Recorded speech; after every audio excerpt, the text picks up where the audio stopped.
Tonight, thousands commemorate the Battle of Long Tan, but veterans in Vietnam are forced to scale back their plans. Good evening, Juanita Phillips with ABC News. Services were held around the nation today to remember those killed in Australia's bloodiest battle of the Vietnam War. Small groups of Australians paid their respects at the battle site after the Vietnamese government decided at the last minute to ban all official commemoration services there. But that couldn't overshadow the significance of the battle fought 50 years ago today. 108 Anzac soldiers were engaged by Viet Cong fighters in a rubber plantation at Long Tan. They were surrounded and vastly outnumbered, and for 3 hours the battle raged. The following day, the extent of the carnage was revealed. 18 Australians were dead, another 24 wounded, while 245 Viet Cong were killed and more than 300 others wounded. Southeast Asia correspondent Liam Cochrane is at Long Tan. There's no doubt the hundreds of Australian veterans who travelled here to mark this day were bitterly disappointed. And some are pointing the finger not at the Vietnamese but at the Australian government, who they say is responsible for the cancellation. It wasn't the formal official ceremony they'd expected to take part in. We will remember them. But the veterans, families and others who came to remember those killed at the Battle of Long Tan improvised and paid tribute with the best resources they could muster.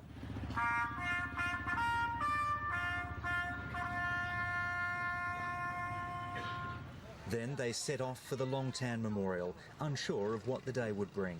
I am still advised that you can't get into the cross today. The official service there was banned at the last minute by the Vietnamese government, a move the Minister for Veterans Affairs described as a kick in the guts. But in this group, there's no bitterness towards the Vietnamese people. Along the way, they stopped at an orphanage. The warmth and reconciliation was obvious. Nothing wrong with the local people.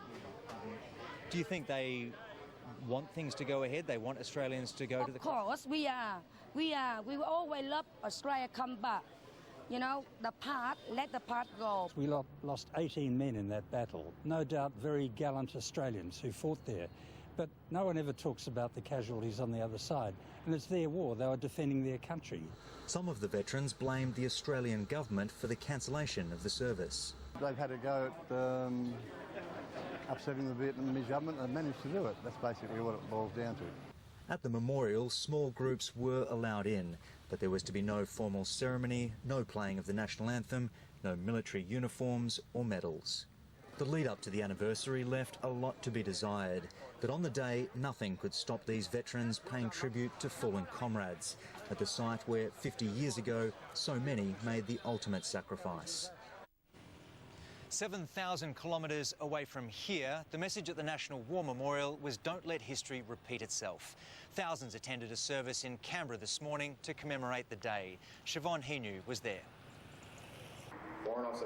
In the heart of the land they loved, a sombre roll call of young lives ended in battle. Private Glenn Alfred Drubble, 18th of August 1966, aged 21.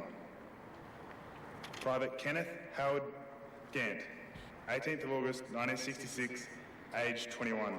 Australia selected that battle as emblematic of a long and bloody conflict.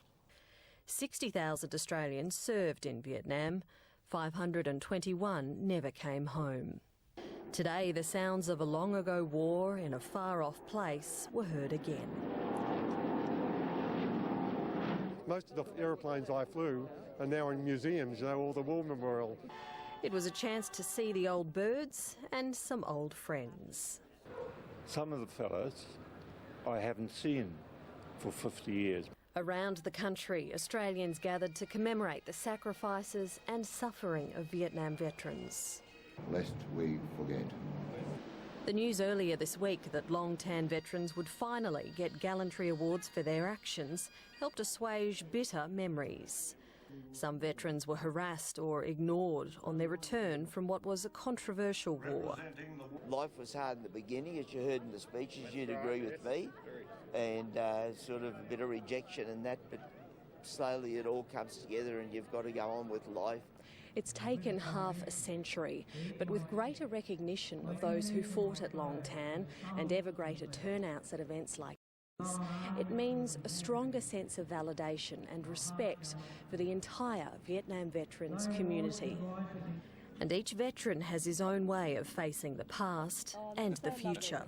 He might remember it, but you know, and see what his grandfather did when he gets older. For me, it's quite a cathartic experience, really. For Neil Hasted, this day means coming face to face with a powerful image of his younger self. Regimental number 173163, 7th Battalion Royal Australian Regiment, the man in the middle of that photo. Some images and some memories never fade, no matter the passing of the decades. Siobhan Heaney, ABC News. But allowed no flags, no uniforms, no medals. No one could stop the tears or the memories, though, or the anger over the country's communist rulers cancelling the official ceremony.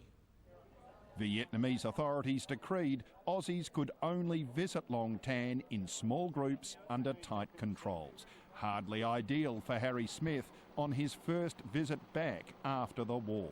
I'm sure I'll sit a chair, say a prayer. Some veterans did not bother to go, holding their own impromptu service in a Vung Tau bar.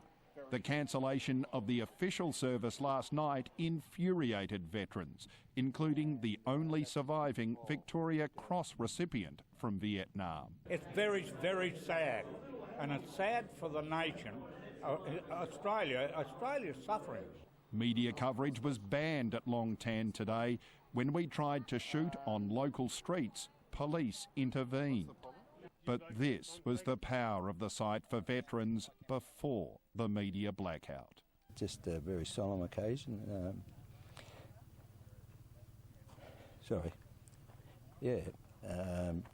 Coming back, it's just got a lot of memories. 1,200 veterans and their families should visit the site today. Most of the veterans are still at Long Tan. We're hearing there have been long delays there.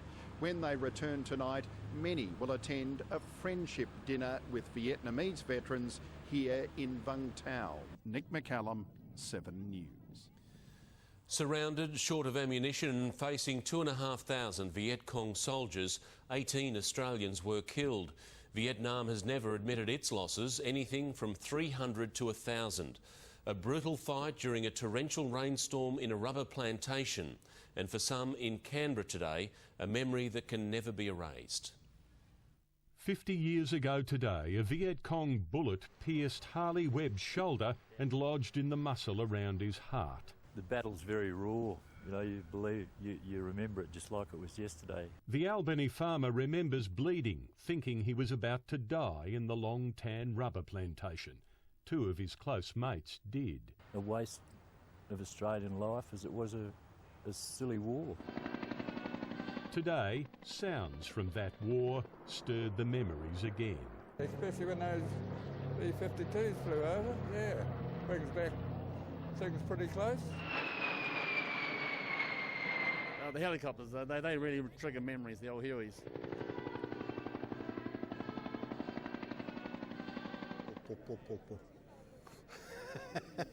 One of our best-known Vietnam vets spoke of the pain they all knew for decades. Pitchforked back into a largely unknowing and often uncaring society. Your sacrifices continued long after your service.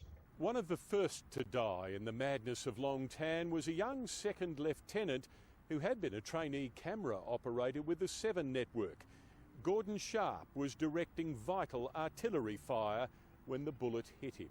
As he raised himself up to redirect the fire, he was shot in the neck and killed instantly.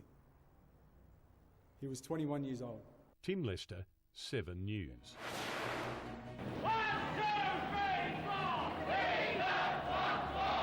And looking back at the Vietnam War and those who opposed it. They hold nothing personally against people who went, the diggers who were sent to Vietnam. They were victims as much as the other side. The Vietnam War was highly controversial. As veterans mark the anniversary, so too are protesters of the era. They were opposed to the conscription of young Australian men, plus this country's involvement full stop. A Brisbane filmmaker has interviewed more than 100 people who organised and took part in Vietnam War protests in the late 1960s and 70s. They were some of the largest in Australian history, as Peter McCutcheon reports. Whether we like it or not, right at this moment, Australia is at war.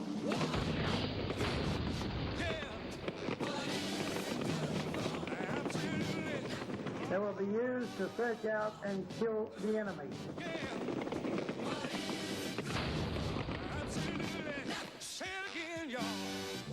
A world away from the jungles of Vietnam, a generation of newly politicised youth were taking to the streets of Australia's capital cities to protest against an increasingly unpopular war.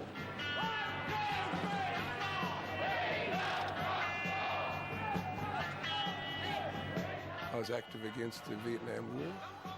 I was part of that generation.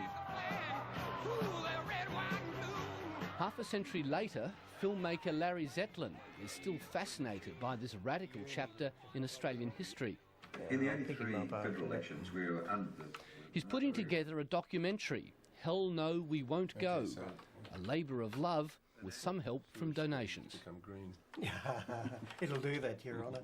My generation is getting to the age where we're going to drop off the twig soon, and I wanted to record as many of those memories as possible and to make it available to all future historians and future filmmakers to use.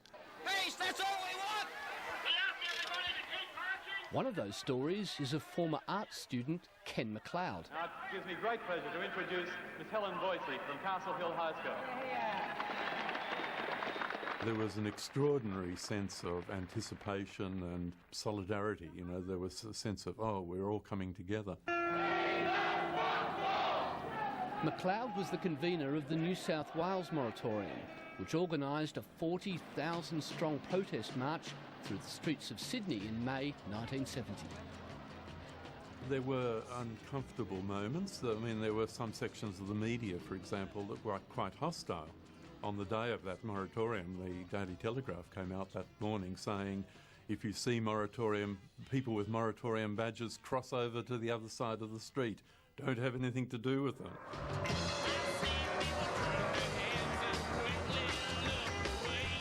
It was a very difficult and emotional time, and anyone caught up in that really felt the pressure of it. In Brisbane, the anti-Vietnam protests were having a profound effect on a young country lad studying law and facing the prospect of being conscripted into the army.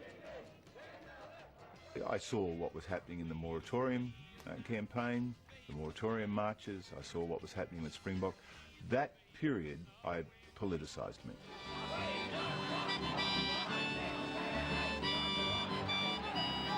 In deeply conservative Queensland, with an effective ban on public demonstrations, the clashes with police not only politicised, but in some cases radicalised. We used to spray paint churches at the early hours of Sunday morning with messages for the incoming one Sunday Christians, with messages like Jesus was poor and homeless like us. We did a lot of that. We spray painted stop signs with stop the draft. I see it very, very clearly, very starkly, as a fence with a gate in it between two paddocks. And on one side of that fence, I'm a child. And on this side of the fence, I'm an adult. And on that gate is carved the word Vietnam. Do you support the moratorium? I'm here because there's a moratorium going on and I don't believe in it. I want to show my disapproval when it comes by. It's the only reason. Some of my mates were shot in Vietnam, mate. You reckon that's funny, do you? You reckon you're bloody Moses Smythe for doing that, do you? You couldn't see a bigger clown in the circus than what him. It was a time not only of youthful idealism, but also social conflict. And after the war, many Vietnam vets felt betrayed. The general feeling amongst the people that I've interviewed, and I've raised this point, is that they hold nothing personally against people who went, the diggers who were sent to Vietnam. They were victims as much as the other side the Vietnamese were victims of war. And But was that made clear at the time, do you think? I'm not sure if it was made clear there, but we're certainly, as a group, now say that diggers were victims. There were consequences for protesting. People were jailed, students expelled, workers lost their jobs. But most of the people Zetland spoke to had no regrets. I'm asking you to clear this intersection or face the consequences. It is a life-changing experience to become part of a mass movement for change. It's kind of stepping off the curb from being a privatised citizen to being a public actor in a historical process. Zetland has given the 108 interviews to the Australian War Memorial. Of all the groups and museums that I approached, they were the most enthusiastic. Because it sounds counterintuitive, doesn't it? The War Memorial, yes. Anti-war protests. Exactly, but they have what they think they loosely call the Vietnam and Peace collection, and that's where it's gone, where all this footage is gone. We want to stop this rotten war in Vietnam. I think Larry's film is a really important historical document. It's part of our history that's too easily turned into a kind of one-dimensional impression of a very rich and formative period in Australia.